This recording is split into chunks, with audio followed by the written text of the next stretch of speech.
آیت اللہ خامنائی کی شہادت سے پیدا ہونے والا خلا انہی کے فرزند سے پر کر لیا گیا ہے۔ مجلس خبرگان نے مجتبیٰ خامنائی کو نیا سپریم لیڈر مقرر کر دیا۔ وہ امام خمینی اور آیت اللہ خامنائی کے بعد ملک کے تیسرے سپریم لیڈر ہیں۔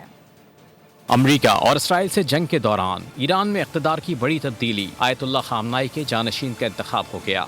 مجلس خبرگان نے بھاری اکثریت سے مجتبیٰ خامنائی کو سپریم لیڈر منتخب کیا۔ مجتبیٰ خامنائی کو باضابطہ طور پر ایران کی اعلیٰ ترین مذہبی اور سیاسی قیادت سونپ دی گئی۔ مجتبیٰ خامنائی ایک درمیانے درجے کے مذہبی عالم ہیں اور پاسدارانہ انقلاب سے قریبی تعلقات کے باعث طویل عرصے سے اپنے واقعہ جانشین کے طور پر دیکھے جا رہے تھے۔ رپورٹس کے مطابق ایران کی حکومتی اشرافیہ کے بعض حلقے پہلے ہی مجتبیٰ خامنائی کو قیادت کے لیے موزوں سمجھتے تھے، جبکہ ان کے والد کے دفتر اور اثر و رسوخ رکھنے والے حلقوں کی حمایت بھی انہیں حاصل تھی۔